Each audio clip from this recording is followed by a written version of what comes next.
Hey guys, tonight we are going to do a job that sounds romantic, but is actually an administrative nightmare.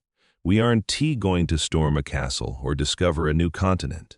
We are going to sort through the archives, but these aren't files of taxes or treaties. These are dreams. We are going to play the role of Morpheus, the Greek god of dreams. And we have a backlog of unprocessed nightmares, prophecies, and weird anxiety hallucinations, dating back to the Bronze Age. Imagine trying to organize 1 billion mental movies where nothing makes sense, everyone is naked, and your teeth keep falling out. It's messy, it's chaotic, and frankly, some of these dreams are going to need a "do not open" label. So, before you get comfortable, take a moment to like the video and subscribe, but only if you genuinely enjoy what I do here. Also, drop a comment below and let me know, what city are you in right now, and what time is it there? And if you've ever had that dream where you're trying to run but your legs feel like jelly, leave a sleepy emoji in the comments. So I know I'm not alone. Now, dim the lights, maybe turn on a fan for that soft background hum, and let us ease into tonight's journey together. You open your eyes. The air is heavy, sweet, and narcotic. You are lying on a bed made of ebony, covered in black feathers. You are Morpheus, and you are exhausted. You live in a cave at the very edge of the underworld, near the river, Lethe, the river of forgetfulness. It is never day here, and it is never night. It is a permanent, dusky twilight. Outside the entrance, there is a field of poppies growing wild. This brings us to a mainstream mythological fact, the poppy connection. The poppy is the symbol of sleep and dreams, and yes, opium. The Greeks believed that Hypnos, sleep, and his son Morpheus lived surrounded by these flowers because of their sedative properties. But to you, they are just the weeds you have to step over to get to work. You sit up and stretch your wings. Yes, you have wings, small, silent wings that allow you to flit through the human mind without waking anyone up. You look around the cave. It is cluttered. Everywhere you look, there are glowing, translucent spheres. They are floating near the ceiling, rolling on the floor, and piled up in the corners like dirty laundry. These are the dreams. The backlog is bad. You have unfiled dreams from the Trojan War. You have a pile of "I forgot to study for the test" dreams from ancient Rome.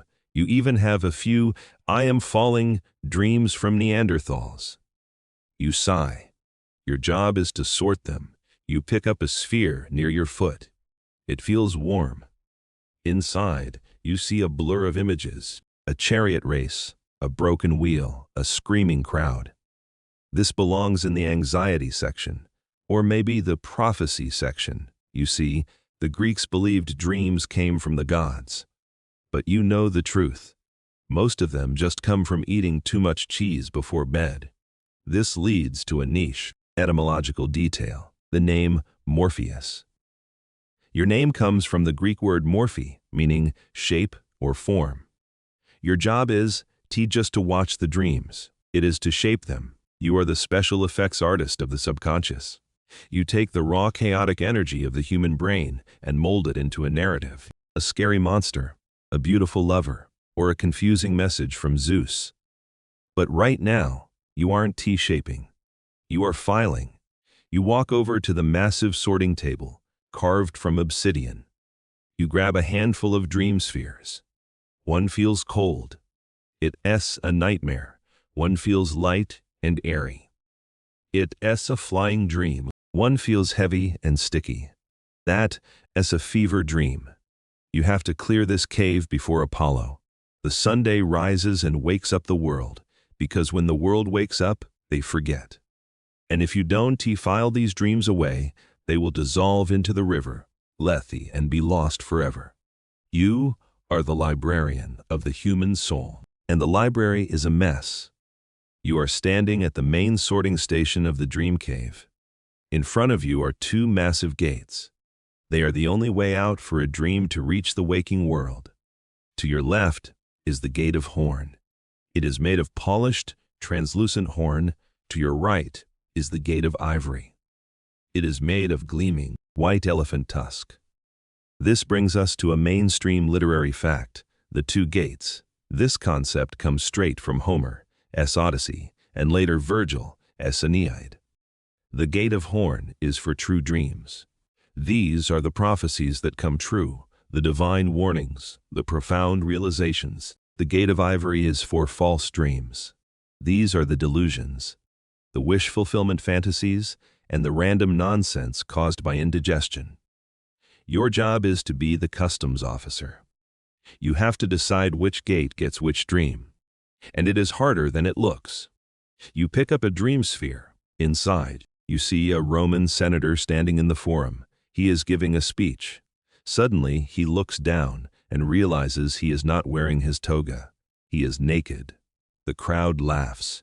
He wakes up sweating. You look at the gates. Is this a true dream? Is he actually going to show up naked tomorrow? Probably not. It's an anxiety dream. It's false. You toss it through the gate of ivory. Clatter, you pick up another one. It is a soldier on the eve of battle. He dreams that his shield splits in half.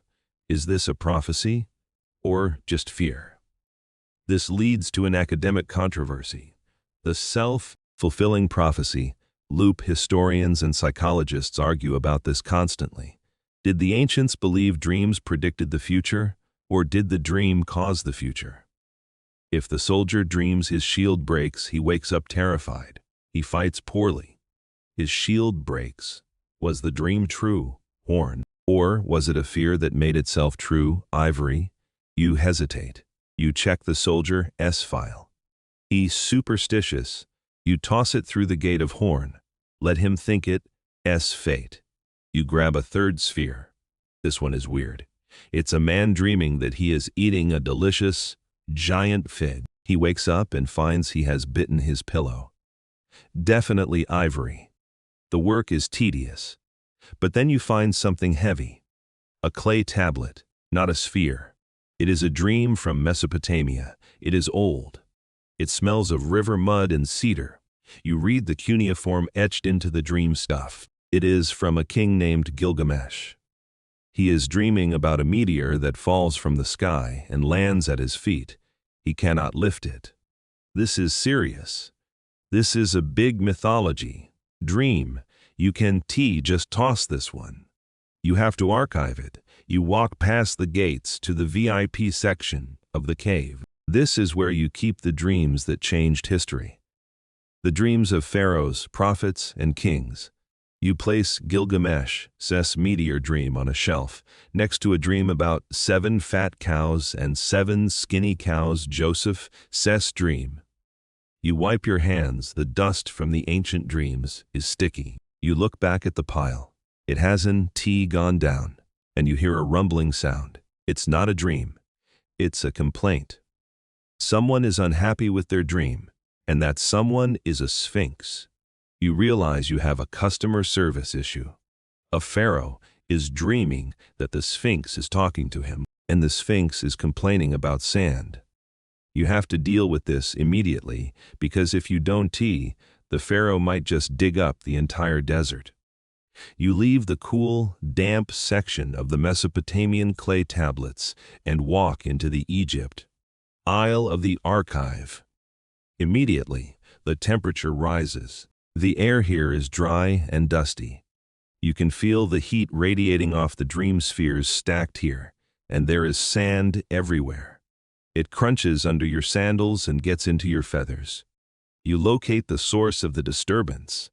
It is a massive, heavy dream, pulsating with the heat of the midday sun. It belongs to a young man named Thutmose. He is not a pharaoh, not yet. He is just a prince, tired from hunting lions in the desert near Giza. In the dream, he decides to take a nap in the shadow of a massive ancient statue, the Great Sphinx. But back in 1400 BC, the Sphinx doesn't look like it does today. It is buried up to its neck in drifting sand. Only the head is visible, staring blankly at the horizon. You peer into the dream. Thutmose falls asleep. Suddenly, the Sphinx's stone lips move. It speaks to him. "Look at me, my son Tutmosis," the statue says. "I am your father, Harmachis, Khepri, Ro, Atum. Gods always have long names. It is a branding thing." The Sphinx continues. "The sand of the desert on which I stand is engulfing me. I am choking. If you clear the sand away and set me free, I will give you the double crown of Egypt. You will be Pharaoh." This brings us to a mainstream historical fact, the dream stela. This isn't just a random hallucination. This dream was literally carved into a massive slab of granite and placed right between the paws of the Sphinx, where it still sits today.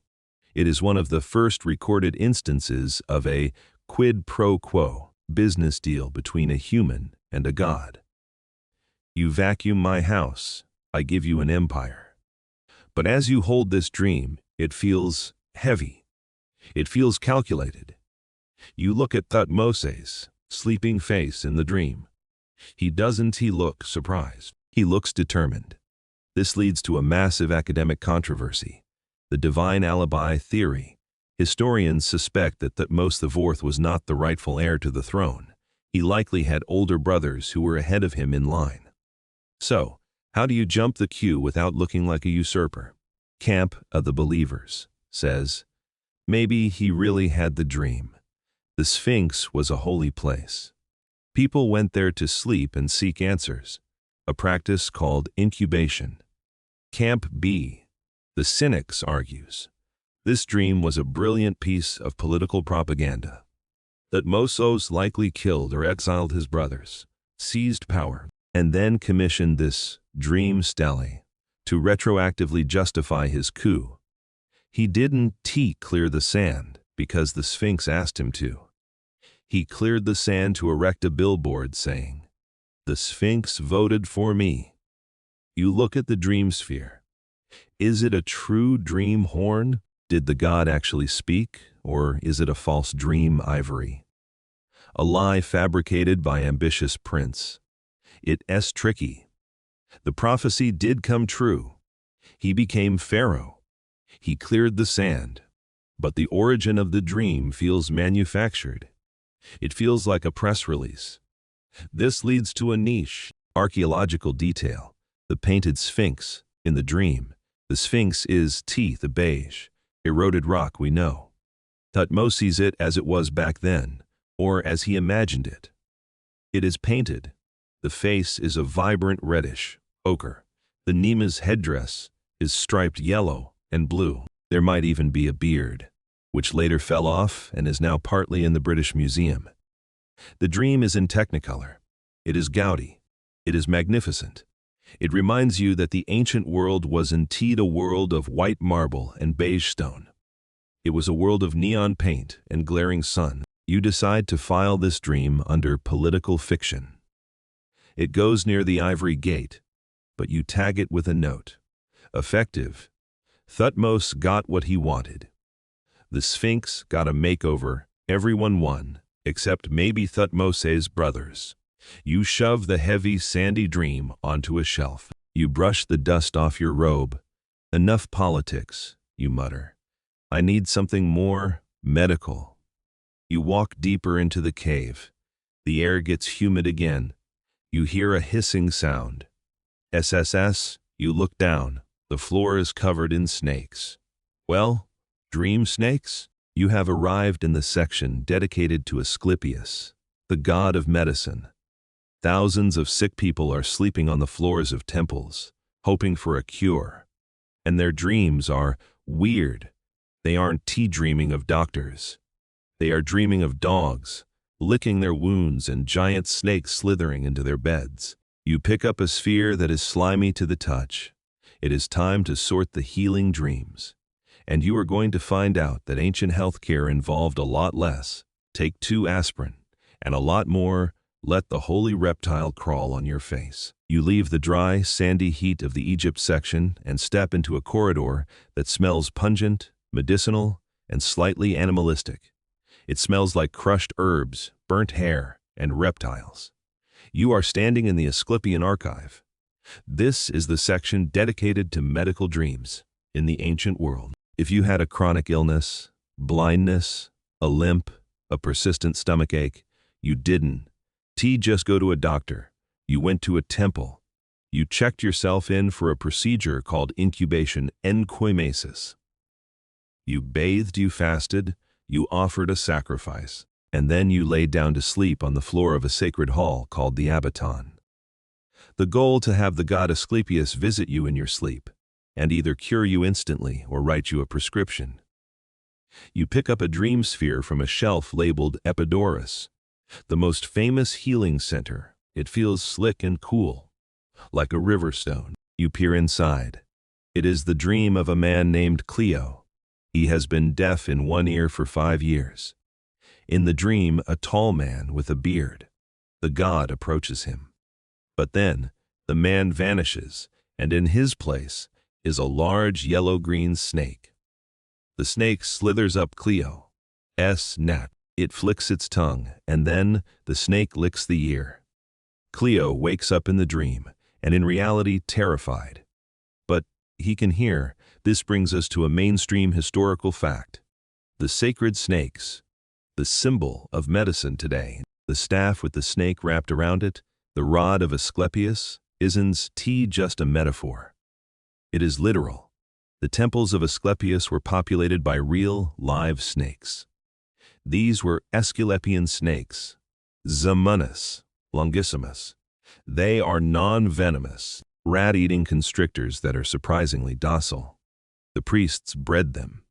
They allowed them to slither freely across the floor of the sleeping hall at night. Imagine checking into a hospital today, and the nurse says, "Okay, lights out, here come the snakes."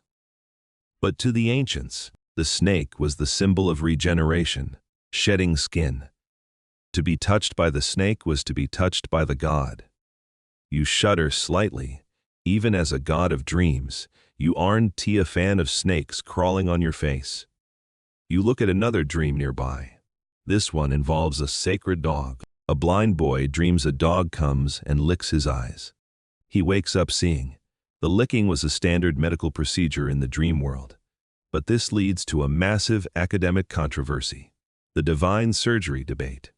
How did these cures actually happen? Campe, the psychosomatic school, argues that it was the placebo effect on steroids. The atmosphere of the temple was intense. You were starving, fasting. You were high on incense. You were surrounded by votive offerings of healed legs and arms. You believed so hard that your brain released enough dopamine and endorphins to suppress pain or cure hysterical blindness. Camp B, the medical hoax school, suggests something more practical. They argue that the dream was actually a hazy memory of real surgery. Did the priests drug the patients with opium or henbane? Did they dress up as the god or hold a snake and perform actual medical interventions while the patient was in a twilight state? Archaeologists have found surgical instruments in these temples. So, was Cleo's ear licked by a snake, or did a priest lance an abscess while Cleo was high on poppy juice? You look at the dream sphere again. It's blurry. The line between sleep and wakefulness is thin here. Is it a true dream horn? Did the god heal him? Or is it a false dream ivory? Was it just a hallucination masking a surgical knife? You decide to file it under assisted healing. It goes in a special rack made of laurel wood. You wipe the snake slime off your hands. The medical section is exhausting. It is full of pain and desperate hope. You need something lighter, something more bureaucratic. You walk further down the cave. The air becomes cooler. The architecture of the shelving changes from Greek marble to heavy Roman brick. You are entering the Roman Republic section. You hear a low, buzzing sound coming from a pile of spheres. It sounds like bees? No. It sounds like muttering. Thousands of men muttering to themselves, practicing speeches, worrying about votes.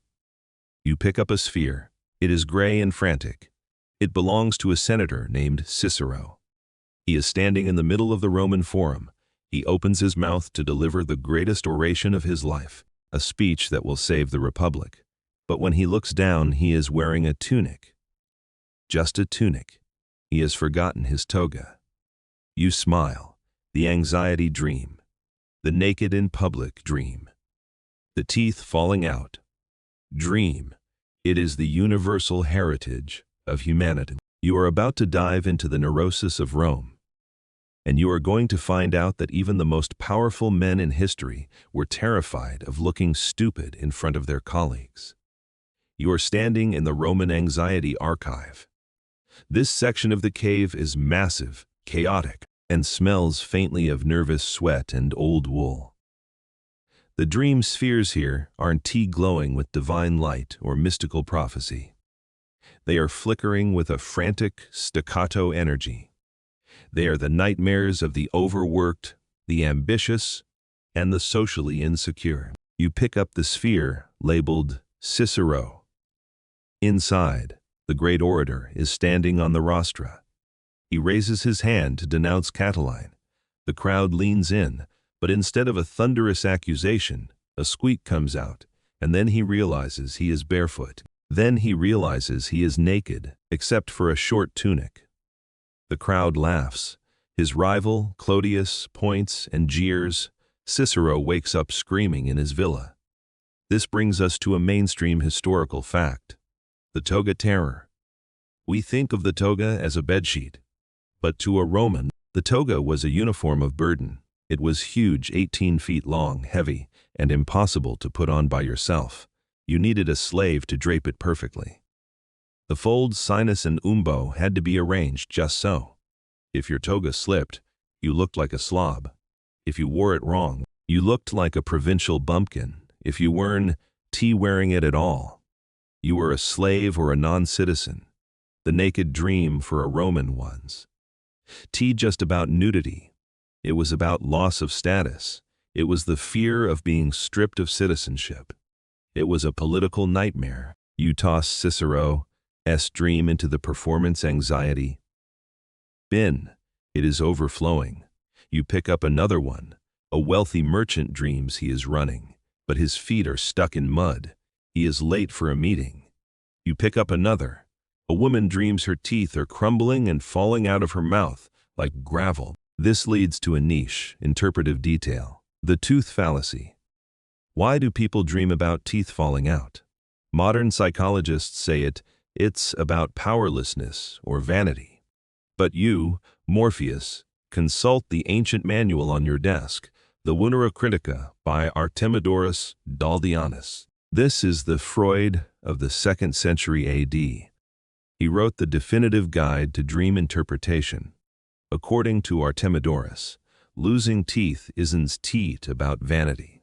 It's about family. The mouth is the house, he wrote. The teeth are the people in the house. The front teeth are the young people. The molars are the old people. If you dream you lose a tooth, it means someone is going to die. Specifically, a relative corresponding to that tooth. If you lose a molar, grandpa's doomed. If you lose a canine, your middle-aged uncle is in trouble. So, this poor woman isn't worried about her smile. She is terrified. She is about to become a widow. You file these under domestic omens?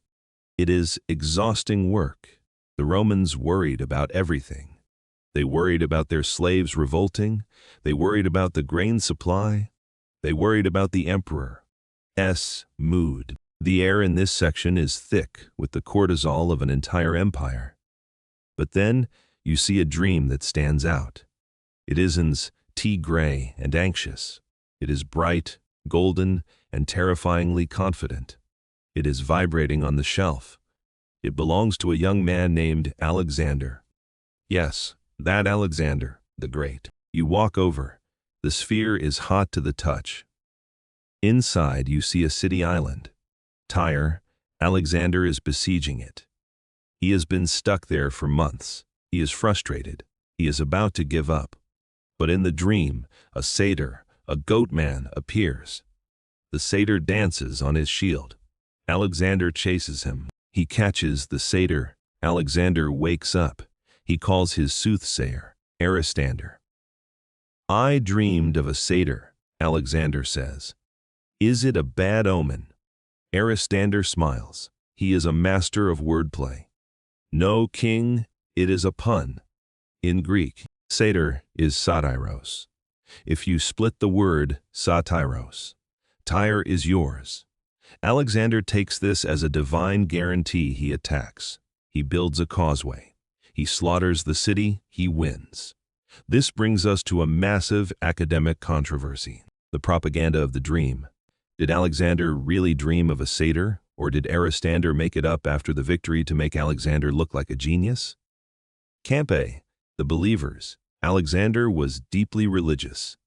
He guided his life by omens. The dream gave him the confidence to push through the siege. Camp B, the skeptics. It is a linguistic trick, a pun. It is too perfect. It sounds like a clever story told at a dinner party years later. Hey, remember that time I dreamed a pun and then conquered a city? But to you, Morpheus, the origin doesn't matter. The effect matters. Because of this dream, true or false, a city burned, thousands died. The map of the world changed. This is a high-impact dream. It doesn't go in the bin. It goes in the world changer's vault. You carefully place Alexander's dream next to Constantine's cross. I'll get to him later. You need a break from the ego of conquerors. You walk toward the back of the cave. It is colder here. There is snow on the floor. You hear the sound of elephants trumpeting. You are entering the mind of Hannibal, and it is not a place of confidence. It is a place of trauma. You pick up a frozen, jagged sphere. Inside, you see the Alps. You see men falling off cliffs. You see elephants freezing to death. But Hannibal isn't dreaming of victory. He is dreaming of a monster. A giant serpent that crashes through the forest behind him, destroying everything in its path. A voice tells him, look back, but do not ask what it is. He looks back. The monster is consuming Italy. What is this? Hannibal asks. This is the desolation of Italy. Go forward. Do not look back. You shiver. This is PTSD. This is a general realizing that his war is going to destroy the very thing he wants to conquer. You file it under nightmares of command. You rub your arms to warm up. The cold of the Alps is seeping into your feathers. You need to leave the battlefield. You need something domestic. But as you turn the corner, you find yourself in the bedroom horror section. You see dreams of people who are awake, but cannot move. People who feel a heavy weight sitting on their chest. People who see a dark figure in the corner of the room, sleep paralysis. The ancients called it the incubus, or the old hag to them. It was a demon sitting on their lungs. To you, it is a biological glitch. But you have to file it anyway. And there are thousands of them. You brace yourself. You are about to enter the section of the nightmare literally. You step into the darkest corner of the dream cave. The air here is thick, suffocating, and silent. There are no trumpets, no speeches, no marching armies. There is only the sound of shallow, panicked breathing. You are surrounded by millions of black, heavy spheres. They don't float. They sit on the floor like lead weights. These are the dreams of the incubus and the succubus, or, as modern science calls it, sleep paralysis. You pick one up. It feels incredibly dense. Inside, you see a young woman in medieval Europe. She wakes up in her bed. She can see the moonlight. She can hear the wind, but she cannot move. Not a finger, not a toe. She tries to scream, but her throat is paralyzed. And then she feels it. A weight on her chest, a heavy, crushing pressure. She looks down. Sitting on her chest is a small, grotesque demon. It is grinning. It is stealing her breath. This brings us to a mainstream historical fact, the universal monster. Every culture in history has a name for this.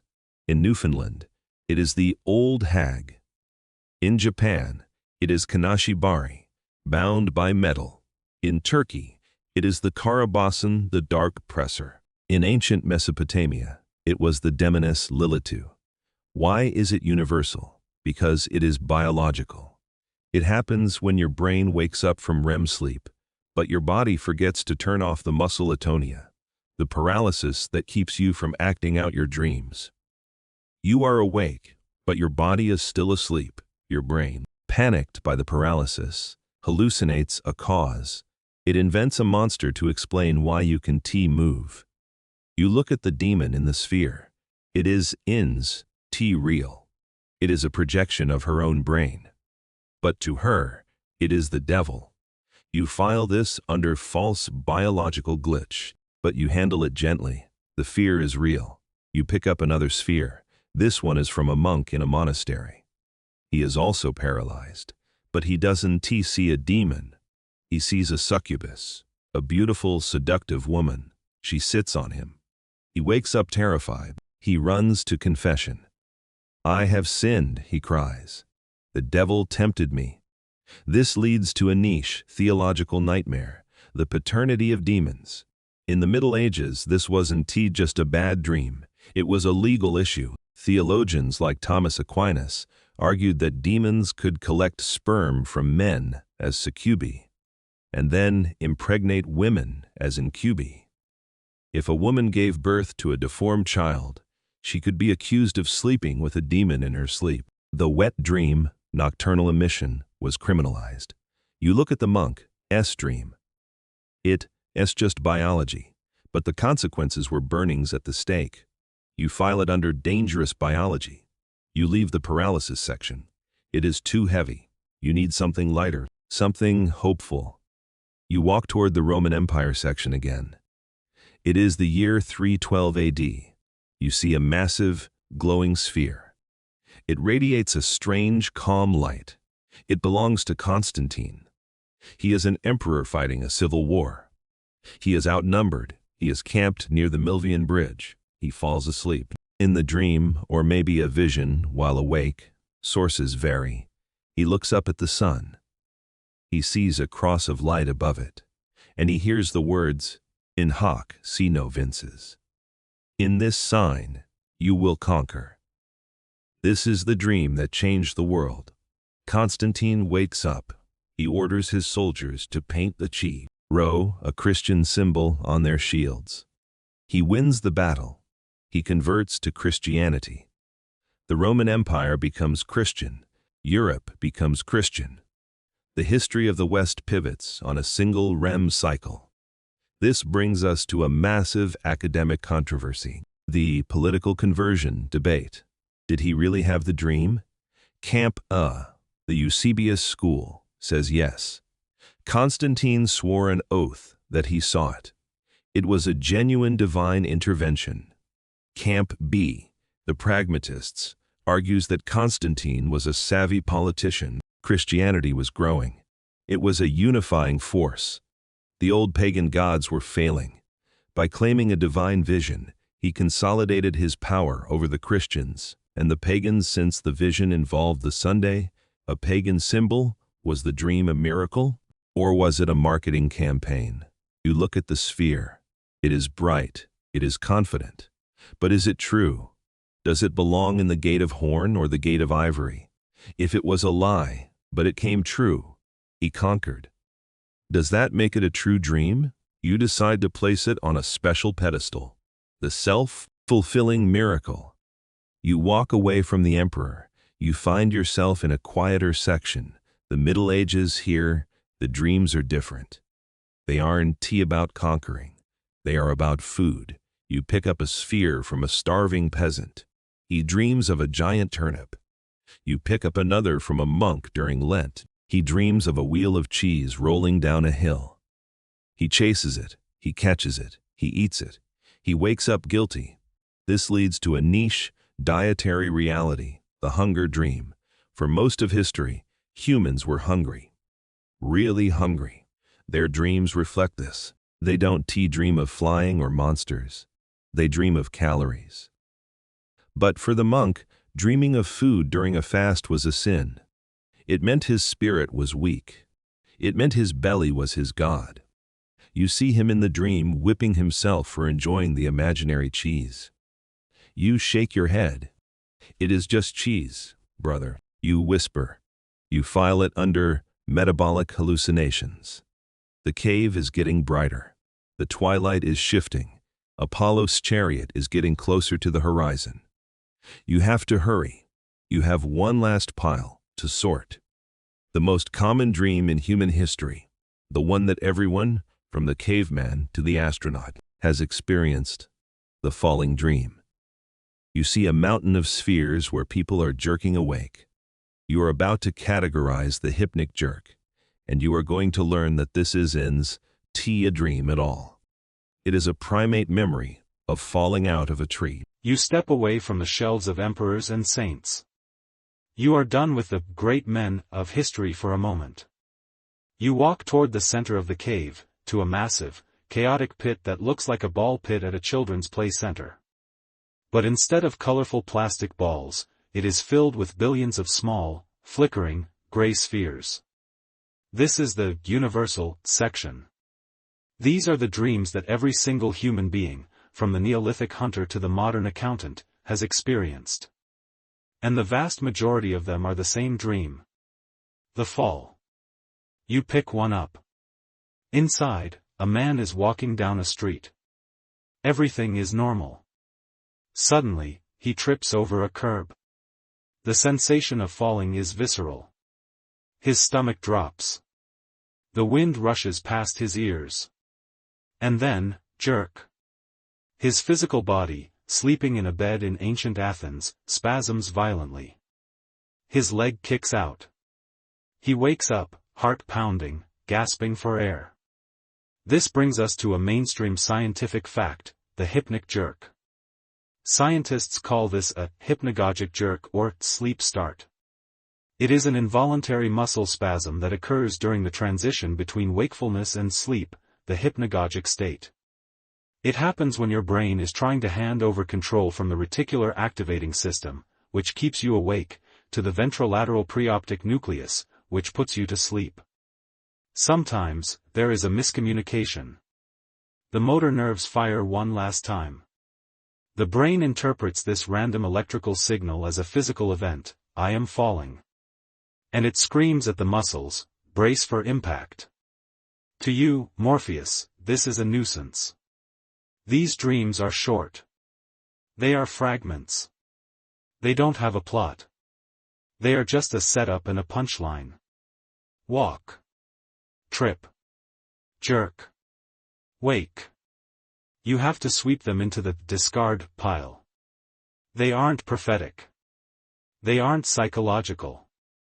They are just biological static. But why does it happen? This leads to a niche, evolutionary detail, the primate reflex.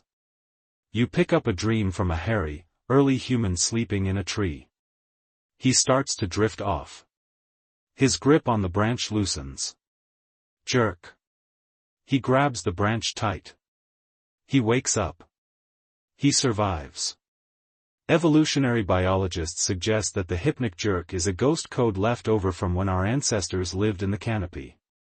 If a monkey relaxes its muscles completely while sleeping in a tree, it falls and dies. So, nature installed a safety switch.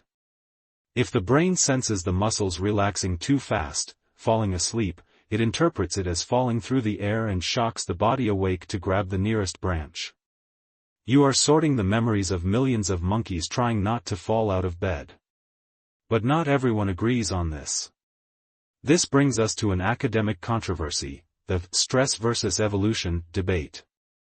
Camp A, the evolutionists, argues for the tree theory. It is a vestigial reflex, like the appendix. It served a purpose millions of years ago. Camp B, the physiologists, argues that it is simply a system crash.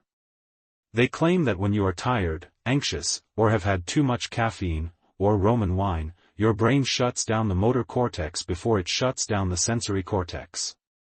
The feeling of falling isn't a memory of trees, it is your sensory system trying to make sense of the sudden loss of proprioception, body awareness.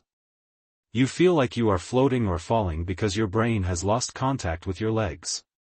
It's not a monkey reflex, it's a computer glitch. You look at the pile. It is endless. You see dreams of falling off cliffs. Falling down stairs. Falling into wells. To the dreamer, it feels like a premonition of failure. I am losing control of my life. To you, it just means they were overtired.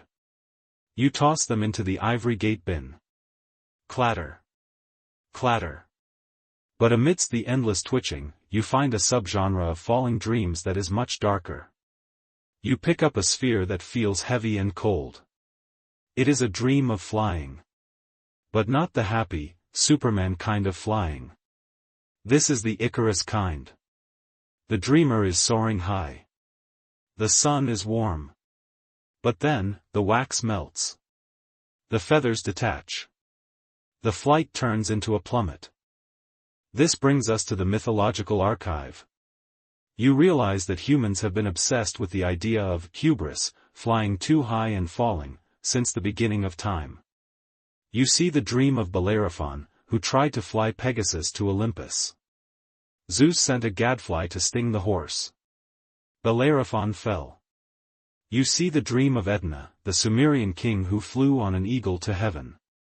He looked down, saw the earth shrink to the size of a basket, got scared, and fell. These aren't hypnic jerks. These are moral nightmares. They are the psyche telling the dreamer, stay in your lane.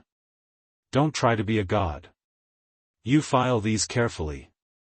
They are true in a psychological sense. They warn against arrogance. But as you sort, you notice something strange about the cave floor. It is vibrating. A low, deep rumble is coming from the future section of the archive. You look over. There is a mountain of dreams that are all screaming the same thing. They aren't about falling individuals. They are about a falling world. The apocalypse. You realize that you have a massive backlog of end-of-the-world dreams. Every generation thinks they are the last. Every generation dreams of fire, floods, and judgment. And you have to decide, are any of them true? Or are they just the ultimate anxiety attack? You walk toward the pile of doom. It is smoking. You are about to process the millenarian nightmares. And you are going to find out that the world has ended 1,000 times in the dreamscape, even if it is still spinning outside the cave. You stand before the mountain of smoking, vibrating spheres. The air here smells of sulfur, brimstone, and fear. These are the apocalypse dreams. You pick one up.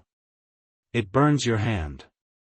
Inside, a man in the year 999 AD is kneeling in a church in France. He sees the sky turn to blood. He sees the stars falling like hail.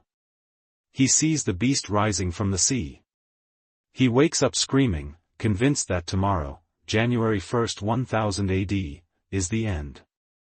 This brings us to a mainstream historical concept, millenarianism. Humans are obsessed with round numbers. We are obsessed with the idea that the calendar has a stop button.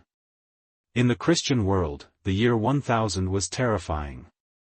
People believed that after 1000 years, Christ would return and Judgment Day would begin. You look at the sphere. It feels heavy with genuine terror. The dreamer sold his farm. He gave his money to the church. He waited on the hill. And then? The sun rose. The birds chirped. The world kept spinning. The dream was false. You toss it into the ivory gate bin. Clatter. But the pile is huge. You see dreams from the year 1666, the number of the beast. You see dreams from ancient Persia involving the Frashokaridi, the Zoroastrian renovation of the universe. You realize that the end is the most popular story humans tell themselves. Why? This leads to a niche, psychological reality, the narcissism of the apocalypse. Psychologists argue that people want the world to end. Why? Because it makes them special. If the world ends during your lifetime, it means you are the climax of history. You matter. You are the final generation. It is much harder to accept that you are just a random person in the middle of a long, boring timeline that will continue for millions of years after you die. Apocalypse dreams aren't about death, they are about significance. You find a particularly noisy sphere. It belongs to a prophet in ancient Judea. He dreams of 4 beasts. Of wheels within wheels. Of dry bones coming to life. These are the dreams of Ezekiel or Daniel. You hold this one carefully. Is it true or false? This brings us to a massive academic controversy, the vaticinium ex eventu, prophecy after the fact. Historians look at biblical prophecies that are oddly specific, like predicting the rise of Alexander the Great or the Roman Empire, and ask, did he dream this before it happened? Or did a scribe write it down 200 years after it happened and pretend it was an old dream to give it authority? Camp A, the faithful, argues for divine revelation. The dream pierced the veil of time. Camp B, the historians, argues it is a literary device. It is history disguised as prophecy. You look at the dream. The imagery is wild, psychedelic, and abstract. Wheels with eyes. You decide this one goes in the symbolic truth section. It might not be a literal weather forecast, but it captures the geopolitical chaos of the Iron Age perfectly. You wade through the pile. You see dreams of floods, Sumerian. Dreams of fire, Norse. Dreams of jaguars eating the sun, Aztec. Every culture has a delete key. You realize that your job isn't to judge if the world will end. Your job is to manage the anxiety of the people who are terrified that it might. You clear the pile. The smoke dissipates. The world hasn't ended. The cave is still here. But your work isn't done. You turn back to your desk. There is a book sitting there. It is a manual. You decide that instead of just sorting, you need to consult the user guide to the human brain. You are going to open the Onira Critica. And you are going to learn that in the ancient world, a dream about a cabbage could ruin your life. You sit down at your obsidian desk, pushing aside a few stray dream spheres that are trying to roll off the edge. You open the heavy, leather-bound book that serves as your technical manual. The Onira Critica by Artemidorus Daldianus. Written in the 2nd century AD, this book is the Google Translate for the subconscious. Artemidorus was a professional dream interpreter. He traveled the Roman Empire collecting thousands of dreams and their outcomes. He didn't care about why, like Freud, he cared about what happens next. He treated dreams like data points. If X happens in a dream, Y happens in real life. You flip to the index. You find the entry for cabbage. To dream of cabbage, Artemidorus writes, is bad for everyone except tavern keepers and grape growers. Why? Because cabbage was believed to cure drunkenness. If a vine grower dreams of it, it means he will have a good harvest. Lots of wine needs lots of cabbage. But for anyone else? It means you will encounter vexation and grief. Imagine waking up, telling your wife, I dreamt of a salad, and her bursting into tears because she thinks you're going to lose your job. That is the level of stress Artemidorus created. You flip to losing a shoe. For a man to lose a shoe means he will lose his servant. Or his wife. Because in Roman law, both were considered property that supported him. You flip to sexual intercourse. This is the biggest section. And it is specific. Artemidorus has rules for everything. Dreaming of sleeping with your wife? Good. Dreaming of sleeping with a goddess? Very bad, it means death, you are joining the gods. Dreaming of sleeping with your mother? Freud would love this. Artemidorus says, it depends on the position. If the mother is alive and you are face to face? Good. It means you will have success in your craft, the mother of your skills. If she is dead? Bad. It means you will lose your land, Mother Earth.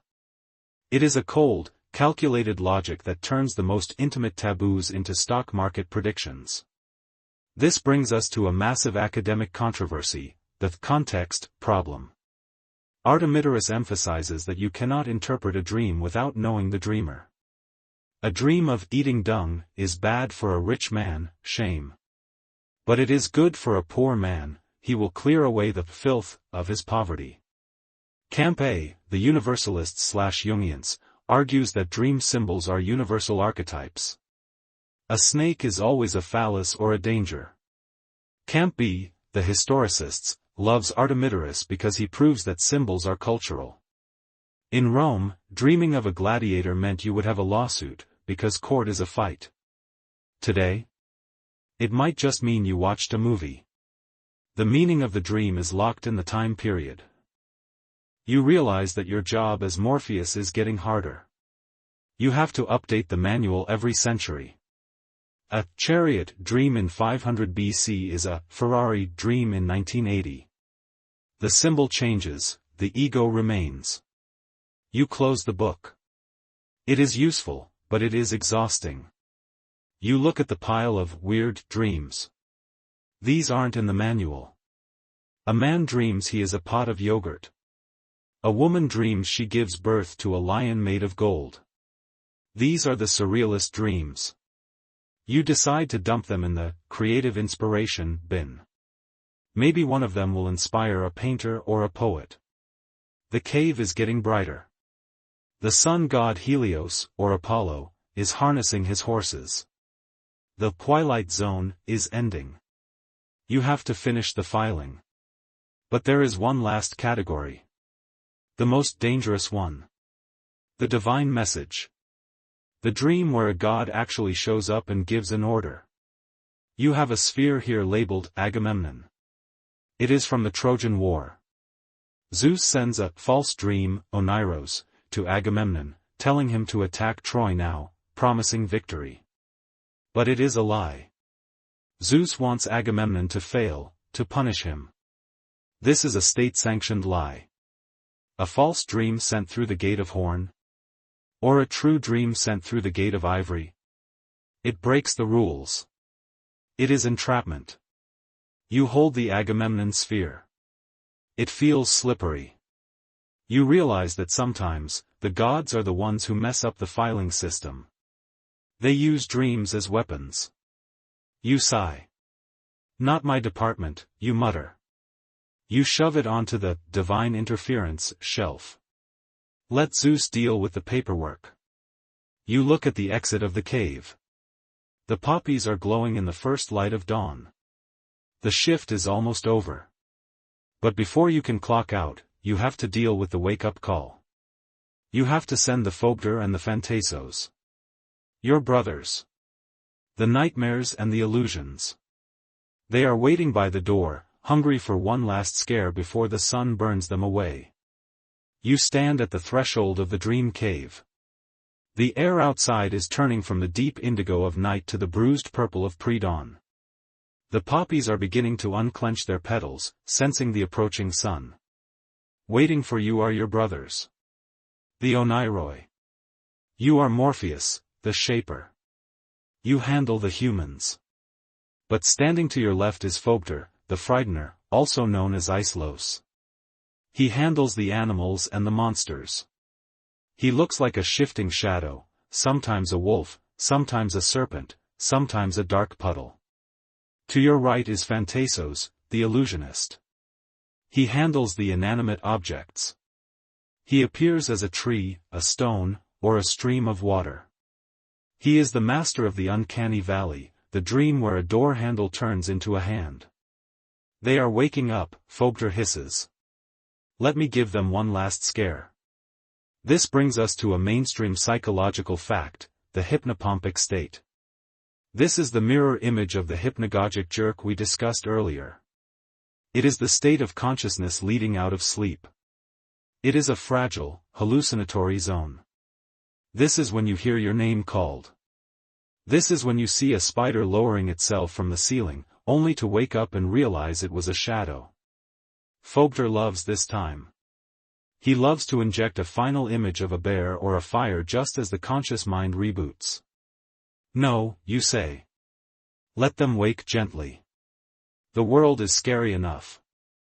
You look at the pile of processed dreams. Millions of spheres are sorted into the racks. The prophecies, horn. The delusions, ivory. The medical miracles. The anxieties. The divine lies. You have cleared the backlog of history. But what about the future? You see a new stream of dreams flowing into the cave. They look different. They aren't about chariots or togas. They are about machines. You see dreams of metal birds dropping fire. You see dreams of glowing screens that eat people's eyes. You see dreams of cities underwater. The anxiety hasn't changed, but the props have. The Roman senator dreamed of losing his toga, the modern man dreams of losing his phone. The fear of status loss is eternal. This leads to a final academic reflection, the continuity of the subconscious. Historians study change. They study how empires rise and fall, how technology evolves. But you, Morpheus, study stasis. You realize that the human brain hasn't changed in 50,000 years. We are still monkeys terrified of falling out of trees. We are still social animals terrified of being naked in front of the tribe. We are still pattern seekers looking for messages in the noise. The dream of Gilgamesh, fear of death, is the same as the dream of a Wall Street banker, fear of irrelevance. The costume changes, but the actor is the same. The first ray of sunlight hits the entrance of the cave. It burns. Dreams cannot survive the sun. The spheres on the floor begin to evaporate. They turn into mist. The unsorted pile vanishes. This is the mercy of Lethe. Most dreams are meant to be forgotten. If humans remembered every single anxiety dream, they would go insane. The sun wipes the slate clean. They wake up saying, I had the weirdest dream, but I can't remember it. That is your gift to them. You deleted the file. You turn to your brothers. Shift is over, you say. Fogler dissolves into a shadow in the corner. Phantasos becomes a stalactite. You walk back to your ebony bed. Your wings are tired. Your eyes are heavy. You lie down on the black feathers. The poppy scent fills your nose. But before you sleep, you have one last thought. What does the god of dreams dream about? Do you dream of paperwork? Do you dream of sorting spheres forever? Or do you dream of a world where everyone is awake? A world without fear. A world without prophecy. A world of pure, unadulterated reason. You shudder. That sounds boring. It sounds like the ivory gate. A false dream. You close your eyes. The darkness takes you. The cave goes silent. The archives are closed. The human race wakes up, rubs its eyes, and starts making new mistakes to fuel tonight's shift. The final fade. And so, the sun has risen over the world. The noise of the day, the traffic, the alarms, the coffee machines, has begun. But here, in the cave at the edge of the world, the work is done. You can stop sorting now. You don't have to judge the truth. You don't have to categorize the fear. The backlog is cleared. The anxiety has been filed away. Imagine you are sinking into that bed of ebony and feathers. It is soft, cool, and infinitely deep. The scent of the poppies is a heavy, warm blanket that weighs down your eyelids. The sound of the river Lethe, the gentle, rhythmic lapping of water against stone, washes over you, carrying away the names, the dates, and the worries of a billion sleepers. You are safe here. You are the master of this realm, but now, you are also its guest. Let the darkness wrap around you. Let the logic of the waking world dissolve. There are no more gates to guard. There is only the drift. Sleep. The story ends here. Good night.